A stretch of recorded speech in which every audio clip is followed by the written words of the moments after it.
Army के ऊपर कुछ ऐसे नामुनासिब जुमले या नामुनासिब बातें अगर बड़े बड़े सियासी रहनुमा कहना शुरू हो जाएं तो मुल्क के अंदर सियासी फ़िज़ा जो है उसमें तलखी बढ़ जाती है, और पाकिस्तान में भी कुछ ऐसा ही हो रहा है।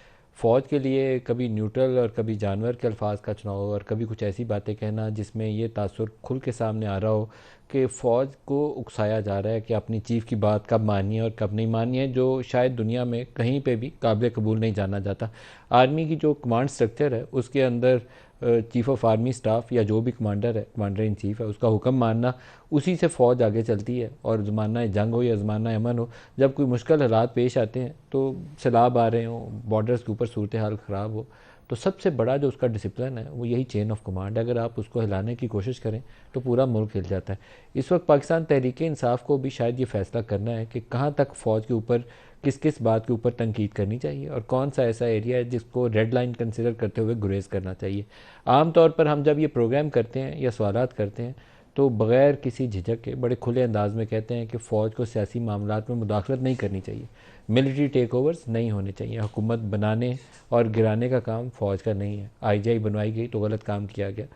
इस तरह की बहुत सारी बेशुमार बातें हैं जो मैं मिसाल दे के आपको कह सकता हूँ। लेकिन कहीं भी किसी स्टेज के ऊपर भी ये नहीं कहना चाहिए कि फ़ौज सोचे कि उसको कौन सी बात चीफ़ की माननी है, कौन सी बात चीफ़ की नहीं माननी है।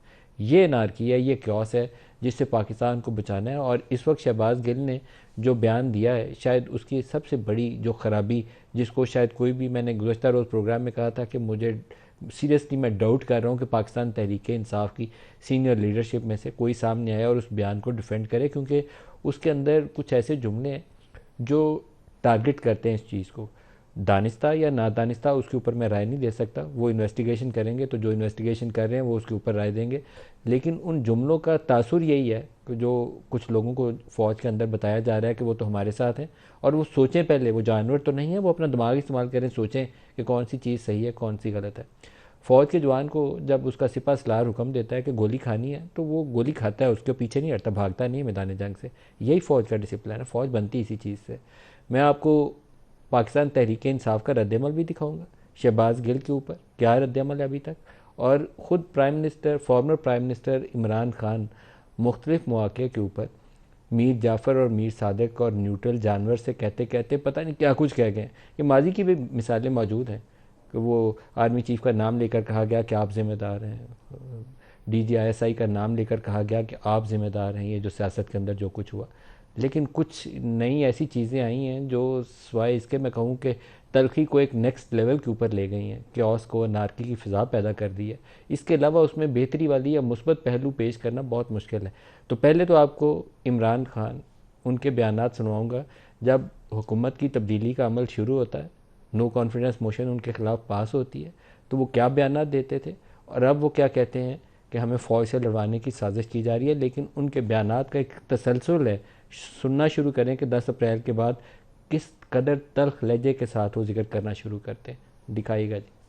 एक अमरीकी साजिश का हिस्सा बन के एक 22 करोड़ पाकिस्तानियों की मुंतखब हुकूमत को साजिश के तहत हटाया और इनके साथ शामिल थे यहाँ के मीर जाफर और मीर सादिक। मीर जाफर जो मुसलमानों का, मुगलों का गवर्नर सिराजुद्दौला था, उसका सिपा सलार था, कमांडर इन चीफ था, उसने अंग्रेजों के साथ मिलके गद्दारी की सिराजुद्दौला से।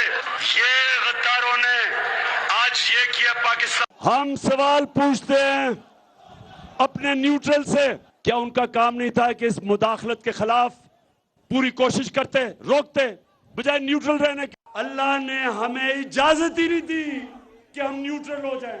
जानवर न्यूट्रल होता है। मेरा सिर्फ आखिरी एक सवाल है अपने न्यूट्रल से कि अगर घर के ऊपर डाका पड़े तो क्या चौकीदार न्यूट्रल हो सकता है? ब्रिगेडियर राशिद साहब जो हैं उनको कहना चाहती हूँ, हमें पता चल गया है कि नीचे न्यूट्रल जो है वो न्यूट्रल नहीं है और सारी एडमिनिस्ट्रेशन को अपने साथ उन्होंने शामिल किया हुआ है। इस खौफनाक साजिश के अंदर एक प्लान बना हुआ है कि मुल्क की सबसे बड़ी पॉलिटिकल पार्टी को अपनी फौज के साथ लड़ा दिया जाए। यानी हमें और फौज को एक ऐसा पेश किया जाए कि हम एक दूसरे के कोई मुखालिफ हैं। पूरी कैंपेन की हुई है कि किसी तरह हमारी और फौज के बीच में हमारी लड़ाई शुरू हो जाए। अगर एक मुल्क की सबसे बड़ी जमात को अगर आप उसकी फौज के सामने खड़ा कर दें और उनके अंदर इख्तलाफात पैदा कर दें, इससे ज्यादा मुल्क को नुकसान कोई चीज नहीं पहुंचा सकती। ये जो कोशिशें हो रही हैं साजिश करके एक मुल्क की सबसे बड़ी जमात को तोड़ने की, हमारे लोगों को तोड़ने की भी कोशिश की जा रही है।